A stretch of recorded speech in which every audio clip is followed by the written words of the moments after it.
psychrometer. What is a psychrometer? While talking about the definition of wet bulb temperature, I had talked about how you can achieve the wet bulb temperature of given air, thermodynamic wet bulb temperature of given air stream or air sample. So if you pass it through a very long duct, and let's say at the bottom you have water filled up in that, there can be even sprays of water in that, and while the air is passing through that duct, there is continuous evaporation of the water. Now this water temperature should also be equal to the wet bulb temperature. Then the air will come out at wet bulb temperature out of that duct. And for this, the contact between the air and water should be perfect. And that's why I'm talking about very long duct, so that like even 99.9999 is also not acceptable, right? You want 100%. Only then the air will exactly come out at the thermodynamic wet bulb temperature. Now, as I mentioned, the water also should be at the same temperature, the wet bulb temperature. Now, normally when you perform the experiment, and that will be the next experiment that we will do in the lab, and that is the adiabatic demonstrating the adiabatic saturation process, or the same concept is used in practice, and it's called evaporative cooling, which is used in desert coolers. So you might have seen like in many shops now they are selling the desert cooler or air cooler, what you call in your regular language. So that uses the similar principle. It reduces the temperature of the air. Of course, there what you achieve at the outlet would not be equal to the wet bulb temperature, because any practical system can never give you 100% effectiveness. But theoretically, if the effectiveness is 100%, what you get is wet bulb temperature. But when you fill up the water initially, the water will we are talking about a practical situation. When you fill up the water in the tank, actually at that time it will not be equal at its wet bulb temperature. It will be at somewhat higher temperature. It may be slightly lower than the dry bulb temperature, but it will not be same as the wet bulb temperature. Now, when you start the process of evaporative cooling, and you should be continuously recirculating the same water. This thing will be repeated again when we talk about various psychrometric processes and we discuss adiabatic saturation process. So if you continuously recirculate the water and spray the water and bring the air in contact with that, what happens to the water temperature is that it continuously goes down, and ideally it should reach the wet bulb temperature. So when it reaches the wet bulb temperature, when it is adiabatic system, when there is no heat coming out from outside in that system, though it's an open system, air is coming in and going out, but from the boundary of the system there is no heat coming out, so it's adiabatic, and air becomes saturated, and water is also at the same temperature, wet bulb temperature. Then the air will come out at wet bulb temperature. So that was the definition of wet bulb temperature as explained in the previous class. Now practically, how do you measure it? You can't have an infinitely long duct, or you can't wait for infinite period of time. So how it is practically measured is shown in this figure, this hand-drawn figure. And what you see is that there are two thermometers. One of them is a thermometer which is giving you the dry bulb temperature. So the bulb of that, the mercury bulb, is exposed to air. It's not wet, so it's giving you the dry bulb temperature, which will be somewhat higher temperature. Now, how do you get the wet bulb temperature? As you can see, this mercury bulb of another thermometer is wrapped with a cotton cloth, or it may be called wick, W-I-C-K, wick. Okay. In Gujarati we call it wat, or what is used in pajamas, nadu, cotton no nadu je hoy. So it is hollow from inside. That cotton string is hollow from inside, and you can insert it over this bulb. Okay, and then the other end of that wick, should be dipped into water. Now what happens is, because of capillary action, the whole cloth, cotton cloth, and that's why I'm using the word cotton cloth. So it has good capillary action. So because of that, it gets wetted. The whole length of that gets wetted. Now, be clear that you are not dipping the thermometer into water. You are wrapping it with a cotton cloth, and the other end of the cotton cloth is dipped in water. This gets wetted with water. Now there is a stream of air which is also shown, right? So this should be put in a good ventilated place. It's not that you put a fan and you create this a flow of air, but you should put it in a well ventilated place. The air should not be stagnant around this. So so what will happen is, there will be evaporation of the water from this cloth, and whenever there is evaporation, it takes heat from the body with which it is in contact with, right? So like what happens in a earthen pot, માટલામાં જે વસ્તુ થાય છે. So there is water which is like percolating out, and there is evaporation of that, and because of that, the water inside that matka, the earthen pot, gets cooled, right? પાણી માટલાની બહાર જમે તો જ માટલાનું પાણી ઠંડુ થાય. So there is evaporation from the surface of the earthen pot, and because of that, the water inside the pot becomes or its temperature reduces. Something similar happens here, that you have this the bulb wrapped by this cotton cloth, and there is evaporation of water from that, and because of that, it takes heat from that bulb, and the temperature shown by the other thermometer is going to be lower than the temperature shown by this thermometer, right? And that temperature is called wet bulb temperature. The temperature that you see on this is wet bulb temperature, and this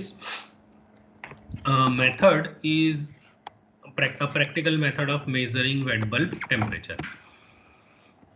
Now this is not perfectly matching with the thermodynamic wet bulb temperature. The reason for that is that you are not evaporating the water which is at wet bulb temperature. The temperature of the water that is evaporating from here could be slightly higher than that wet bulb temperature, but practically there is not much difference, because the enthalpy of liquid water, as we will see later in the balance equations, what is added is enthalpy of liquid water, which is comparatively low as compared to the latent heat that is added. So practically this is how you measure it. There has to be airflow over this. It should be in a good ventilated place, because otherwise the air around this will become saturated and it will lose its capacity to absorb moisture further. So there should be fresh air coming continuously, whose relative humidity is less than 100%, and because of that, the evaporation continues. So there is this wet bulb temperature is going to be less than the dry bulb temperature. Now how much will be the difference? It will depend upon the condition of this air, how saturated it is. If it is 100% saturated, then there won't be any evaporation from here, and dry bulb temperature would be equal to wet bulb temperature.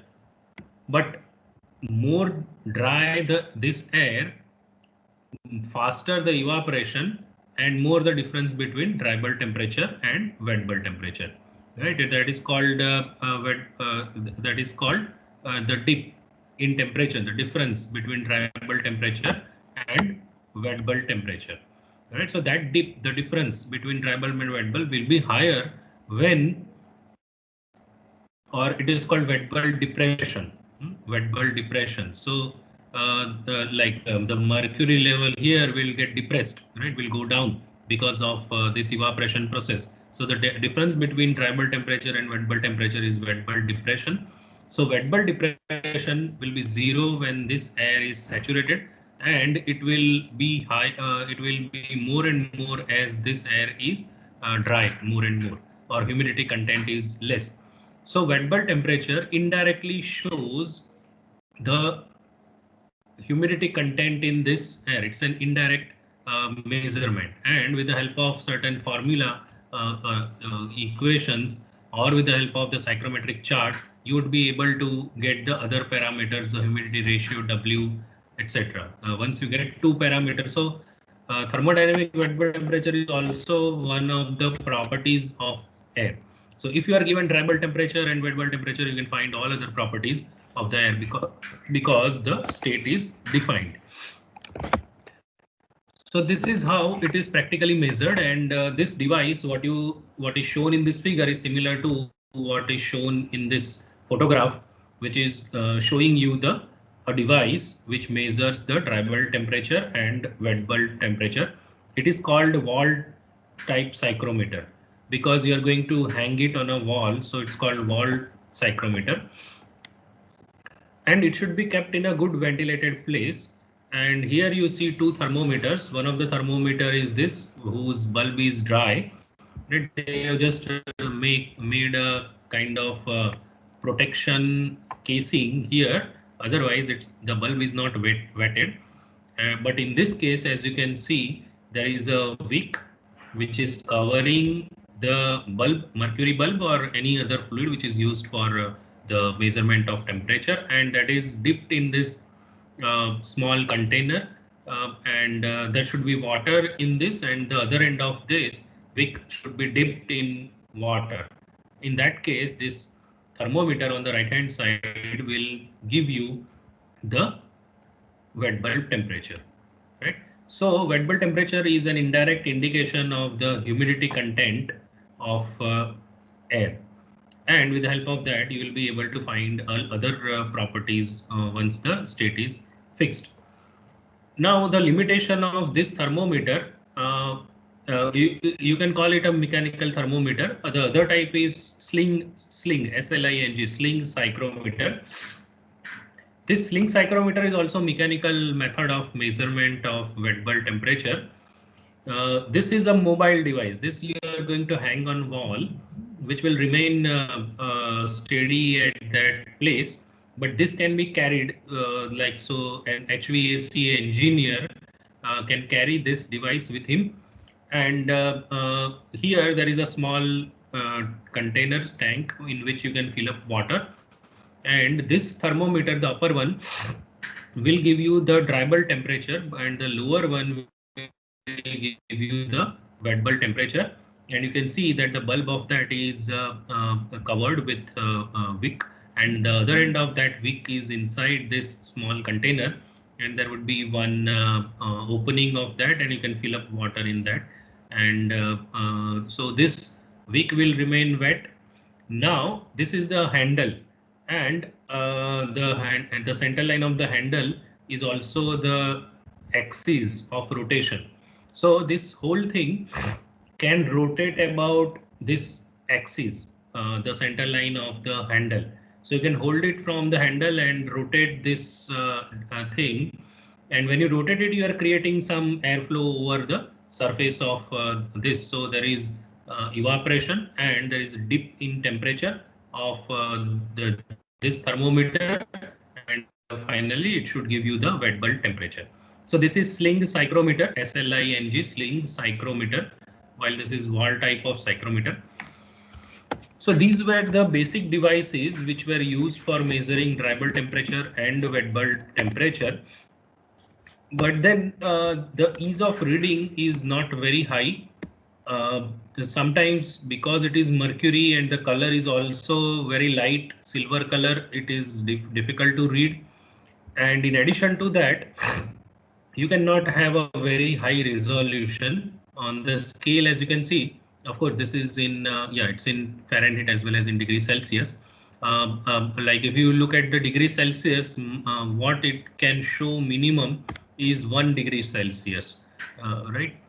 So you cannot go to fraction of that. And again, it depends upon your judgment. How good is your judgment? And there is a human error also involved in that. So that the other type of devices giving you some indirect measurement of humidity are also there, and you are already familiar with that in the practical on air conditioning. I have shown you the digital psychrometer. There the type of sensor is different. It is electronic type of sensor, and it measures relative humidity, and with the help of that also you can get the humidity. But this is the traditional method, and these devices are very economic, could be just a few hundred rupees, while a good digital psychrometer can cost in thousands, or can exceed 1 lakh, or even more, right? So because of that, this if a very accurate reading is not required, one might go for mechanical type of psychrometer. Of course, digital type also have limitations, that it should be calibrated properly, and then it has to be recalibrated maybe every year. Again, the cost involved with that. Okay, so such limitations are there with digital devices also, but the reading, ease of reading is very high, and the accuracy also can be good, and you can very easily note down. Also, there could be facility of logging the data, that is storing the data. You can make it measure the reading every few seconds or a few minutes, and you can store that data, and you can fetch that data anytime. So like, it's what you measure is not just instantaneous reading, but you can get multiple such readings, and then you can do whatever analysis you want to average out the things, or you want to find out when it becomes steady, etc. So such analysis can be done with the help of that also. Okay. So this is about psychrometer, and now let us start talking about psychrometric processes. So process, as it is defined in thermodynamics, is nothing but change in state of air. So here also in psychrometrics, we are talking about psychrometric processes. So we are talking about the change in state of air, and you may call it psychrometric. You may call it air conditioning process also, right? Because it is used in air conditioning systems and processes. Now, many times various psychrometric processes are shown or explained with the help of the processes which can be carried out in a device called air washer. So here one air washer is shown in the figure. What is done in this? There is water at the bottom of this device, and there is a pump, and there is a provision for either cooling or heating this water, or this may be put inside this tank also, and then you are pumping it and spraying it in the form of the sprays or small droplets or atoms, and it is being sprayed and it falls down, and this is the flow of air, right? So you can say that air and water are in cross flow with each other, and air is passing over the sprays, comes in contact with the surface of those droplets. There is going to be some evaporation of water, and the air is coming out from here. Now, when I say use the word evaporation, what we need is conversion of liquid water into vapor, not the mechanical suspension of small particles of water. That is not desirable, right? But if air velocity is high, it may happen that it carries away some water particles, water particles, small size water particles, And so you are putting eliminator plates here. You are kind of creating some zigzag path of air, and because of that, because of high inertia of those liquid or water particles, they will strike the plate and they will adhere with the plate and they will not move forward, right? So of course the effectiveness of again this eliminator plate may not be 100%. So some loss of water, particularly when the velocity of air is high, in mechanical suspension form also could be there, right? But ideally, what we want is evaporation of water, conversion of liquid water into vapor form. Now, when that happens, the temperature of the air is going to go down. No, I'm sorry. This is a general device, and what happens inside this depends upon water temperature. It depends fully upon water temperature. And various types of psychrometric processes are possible. So here, let's say the starting point or the initial state when the air enters is 1. Now, this process, what happens inside an air washer, can be different type of processes. As it is shown here, it can move on the right hand side like this. It is shown as 2A, right? And now what you have on the psychrometric chart on the horizontal axis is temperature. On the right hand side it is increasing, left hand side decreasing. Humidity ratio on the vertical axis, as you move up it is increasing. So what is process 2A is temperature increasing, so heating, and moisture also increasing means humidification. Adding moisture is humidification. So this process is heating and humidification. This 2A, 1-2A process, we call it process because there is change in state of air. And final state could be 2A. Okay. And the process you may call 1-2A. So this process is heating and humidification. As of now, this process is, you can say, theoretical process. How you can practically achieve it? Of course, it is possible with this air washer, but then there can be limitations of what you can actually achieve. But at least theoretically, you can state certain things. Now, if you are able to move vertically, you are not changing the temperature, but you are only adding moisture. 1-2B is only humidification, pure humidification. 1-2C, you can see that the temperature is now decreasing, but humidity is increasing. So it is cooling and humidification. It is cooling and humidification. Even 2D is cooling and humidification, and 2E is also cooling and humidification, but the slope is different. Now, if this 1-2D is moving along the wet bulb temperature line, constant wet bulb temperature line. You already know the constant wet bulb temperature line. These dashed lines on this chart are the constant wet bulb temperature lines. So if you move along that constant wet bulb temperature line, it is called adiabatic humidification, right? So while defining the wet bulb temperature, thermodynamic wet bulb temperature, it was told that there should not be any heat exchange between system and the surroundings from the boundary of the system. So it is adiabatic humidification. So 1-2D is adiabatic humidification, and the wet bulb temperature in this case remains the constant. So it is moving along the constant wet bulb temperature line 1-2D.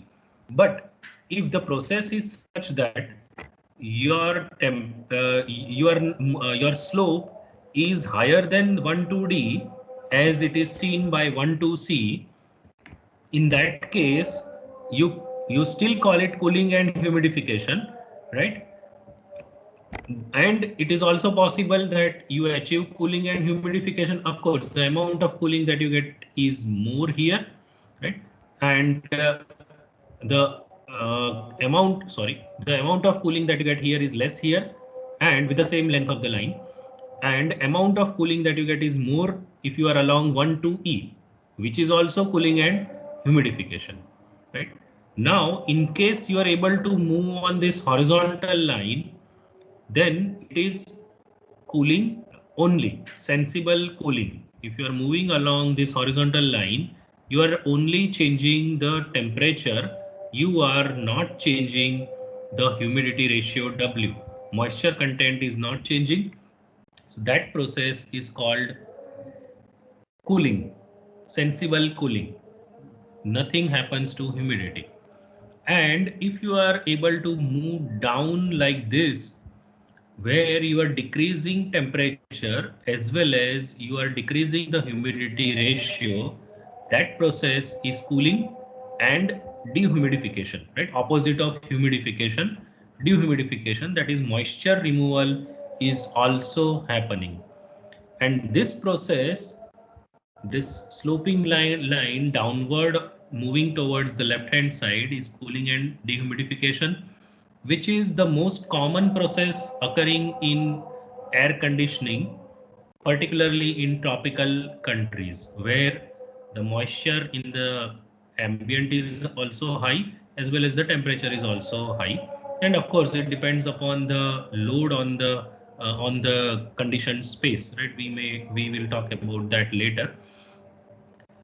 So this is cooling and dehumidification, which is one of the most common processes done in air conditioning. Okay.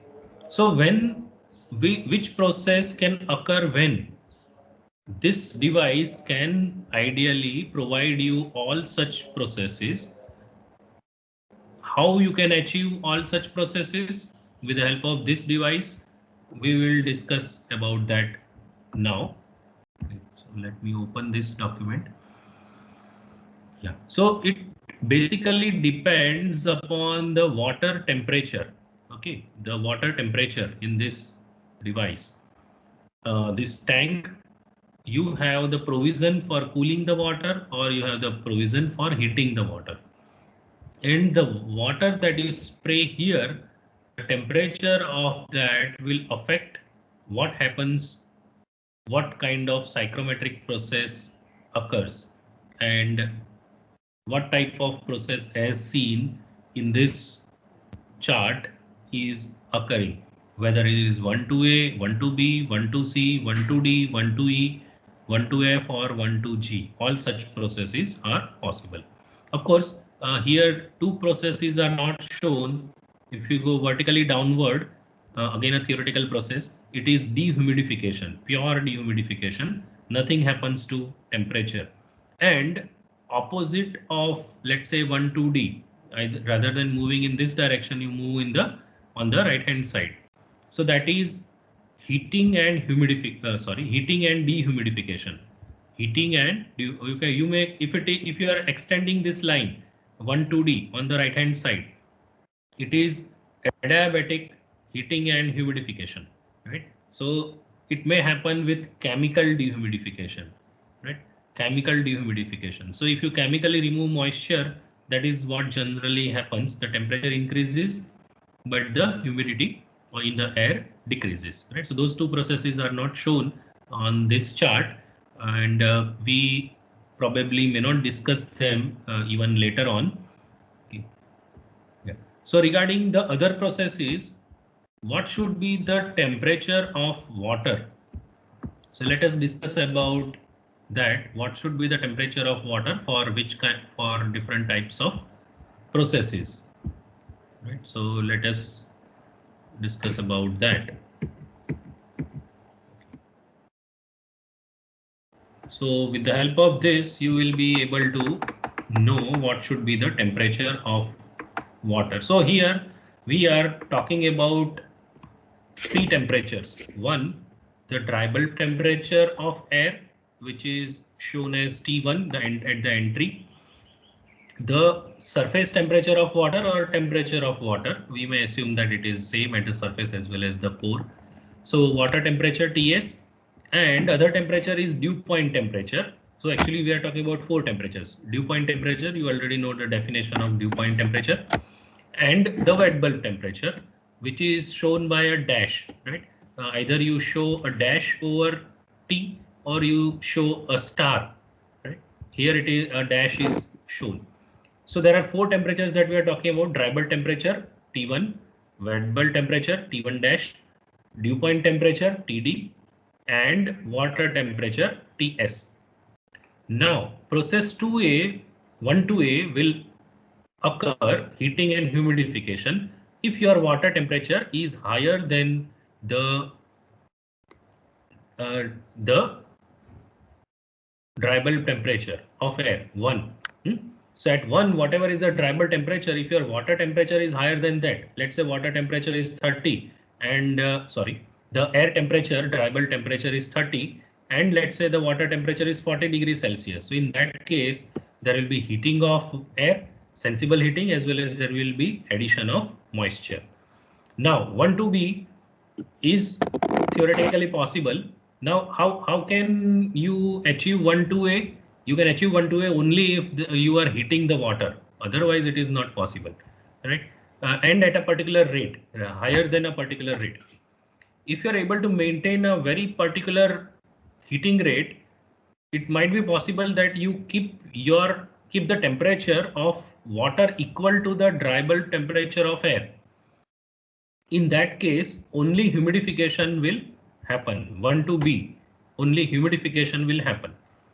Next, if your water temperature is less than the dry bulb temperature, but higher than the wet bulb temperature, okay, in that case, cooling and humidification will occur and it will move along 1-2C.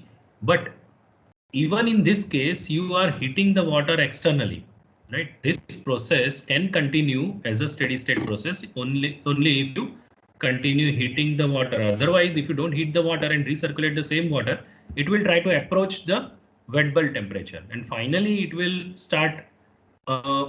It will occur along line 1-2D.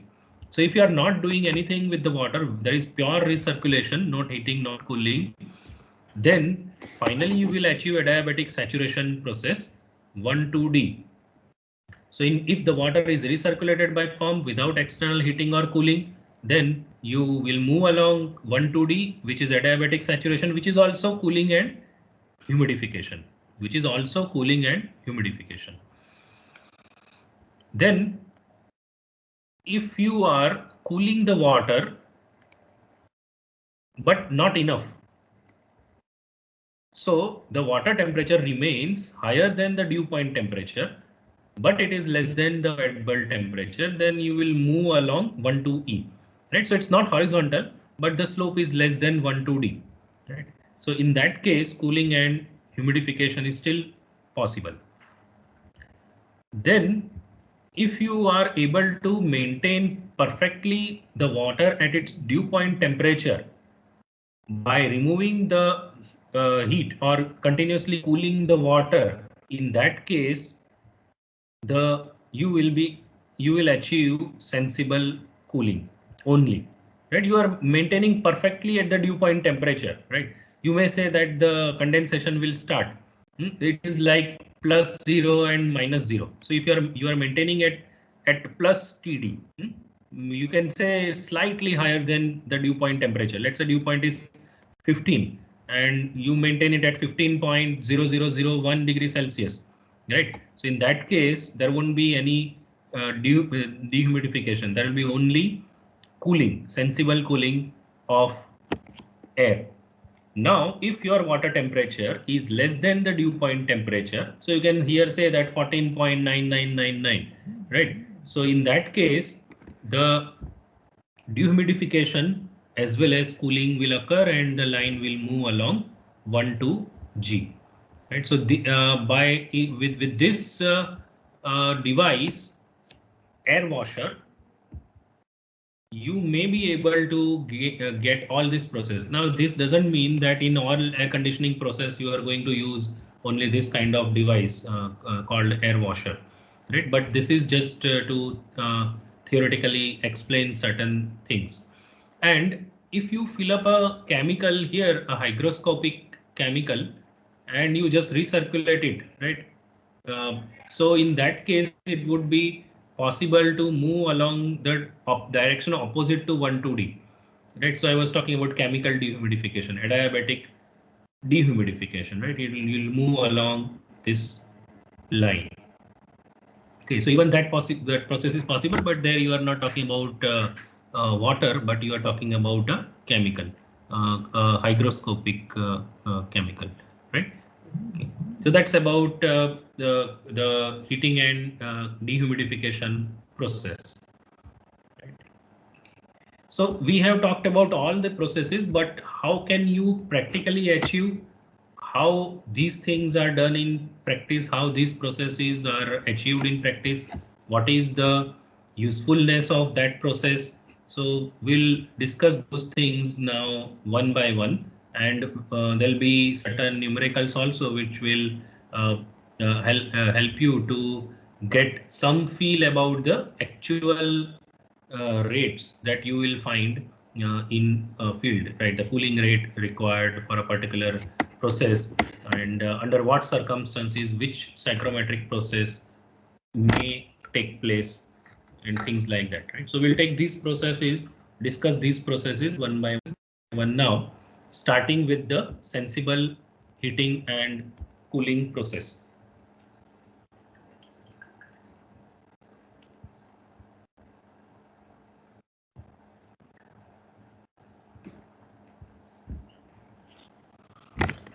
So sensible heating or sensible cooling process, it's a horizontal line on the psychrometric chart.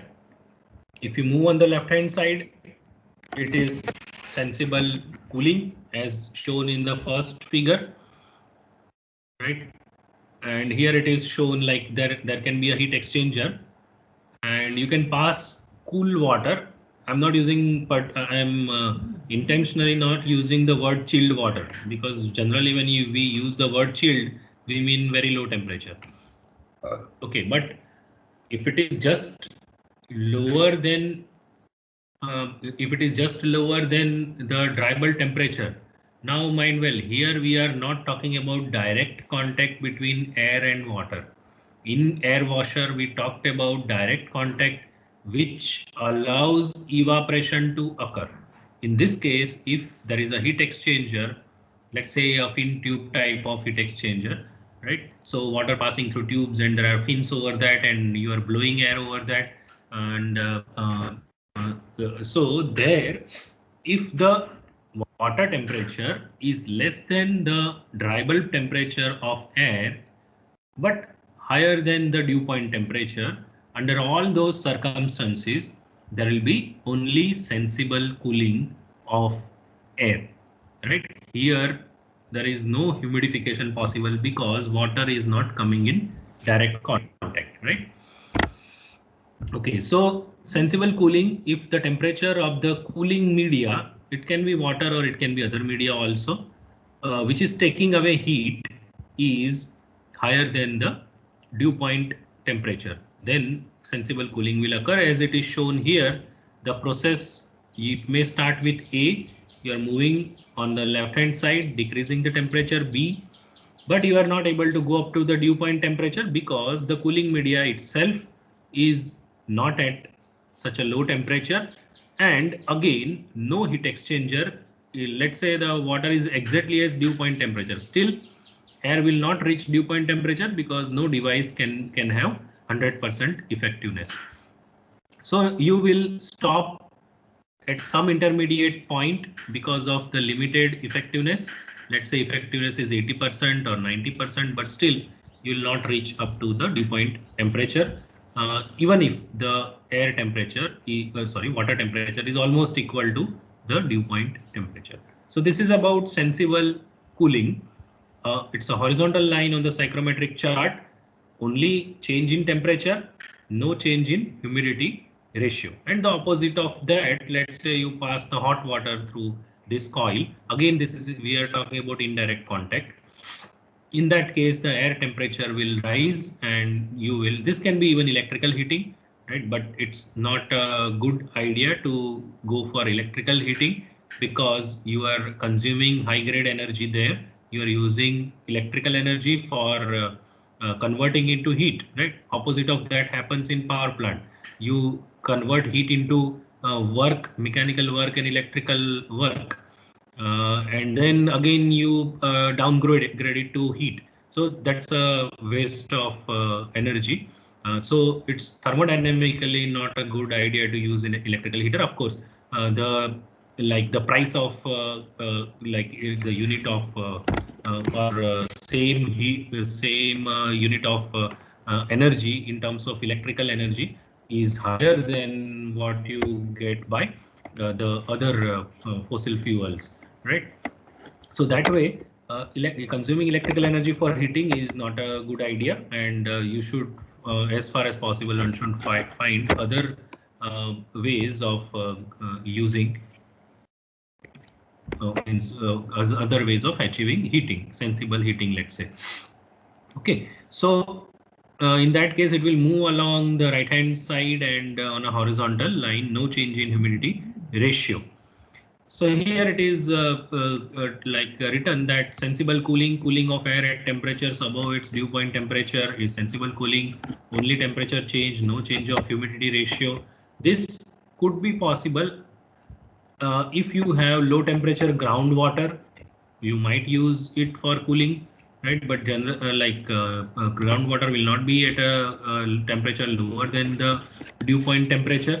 So because of that, what you will achieve is only sensible cooling. And let's say you use cooling tower water for that, right? You know that the cooling tower water will be less than the at a temperature less than the dry bulb temperature, and more than the wet bulb temperature, and that water may be used for sensible cooling also, right? And here you are not using the vapor compression refrigeration system. No mechanical compressor is used, so like what you might be using is only fans and pumps, so you may be saving energy if you use these as your sink. Okay. For sensible heating, may be used in winter heating, right? In northern parts of India, in winter have to go for heating, and many times electrical heating is used, which is though it's convenient, it's not a good idea from point of view of thermodynamics and from point of view of environment. So if there are other means available, one might use, let's say, a boiler which is using some, again, fossil fuel may be used, but again, not preferable. If you have some local source of biofuel, that may be used in a boiler to generate hot water or low temperature, low pressure steam rather. And you can use indirect heating for heating purpose. A solar water heater can be used, and a coil may be used where you can heat air with the help of that, or you can directly heat the air in a solar air heater. So this is about sensible heating and cooling, how you can achieve it and how it looks on the, how it will move on the psychrometric chart. Let's take one example on sensible heating. So moist air saturated at 2 degrees Celsius enters a heating coil at a rate of 10 meter cube per second. Air leaves the coil at 40 degrees Celsius. Find the required rate of heat addition. And the process is schematically shown here. Now this is actually a winter heating case, though normally in our country, only in very limited part of our country, we need sensible heating in winter. But in winter, if the atmospheric temperature goes very low, here it is shown that it is 2 degrees Celsius. And if you are taking air from outside and putting it in a room, let's say you want to maintain the room at 25 degrees Celsius. In that case, you have to heat that outside air, and then only you can supply it in the room. So let's say you are heating it up to 40 degrees Celsius. If your room is at 25, you cannot heat it at only up to 25 because there are losses occurring from the room. So you have to put it at a higher temperature than 25 degrees Celsius. So let's say you are going up to 40 degree Celsius. So this is only sensible heating. So what you are doing is you are taking that low temperature air here, and it has a particular flow rate, it has particular enthalpy and humidity ratio. There is some heating medium here. It can be hot water coil, it can be electrical heater. You are supplying some heat shown as Q here, and finally you are increasing H2. you are not increasing W. W1 is equal to W2, and mass flow rate of dry air is also remaining the same. And the process as shown on the psychrometric chart will be a horizontal line, but for calculations you may use certain formula which you are familiar with now, and or one can use the psychrometric chart. Psychrometric chart will certainly be used for visualization of the process. Calculations also can be done with the help of the psychrometric chart by reading various properties from chart, but what you can read from that will not be accurate, and because of that you don't get accurate answer. So for better or more accurate answers, you should use the formula, right? And you can just compare it with the numbers that you get or see on the psychrometric chart, right?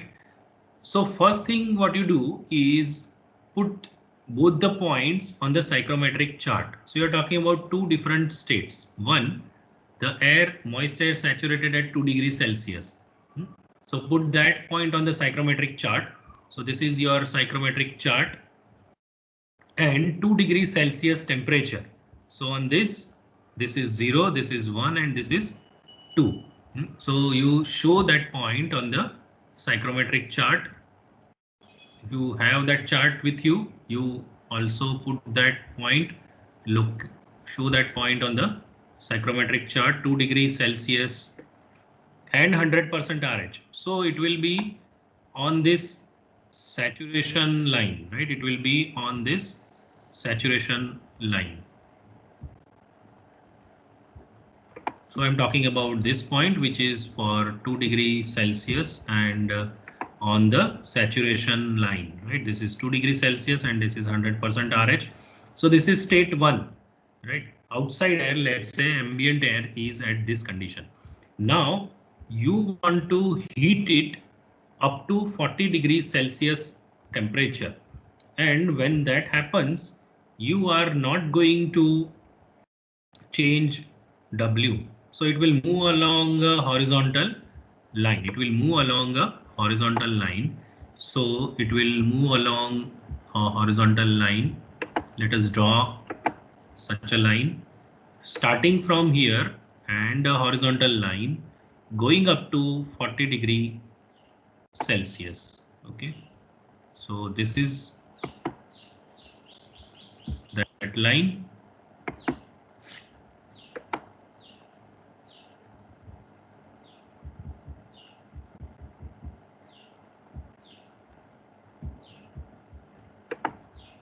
Okay, so you are going up to 40 degrees Celsius and you can show a point here, and I'm moving along a horizontal line. W is not changing.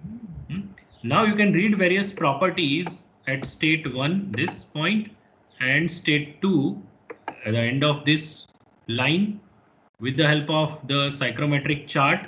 For example, if I want W, then I can just extend it here, and what I read is it's line next to 4. So it should be, humidity ratio should be around 4.5 grams of water per kilogram of dry air. Then how much is RH at this point? 40 degrees Celsius. So RH is nearly 10%, right? Probably slightly less than 10%.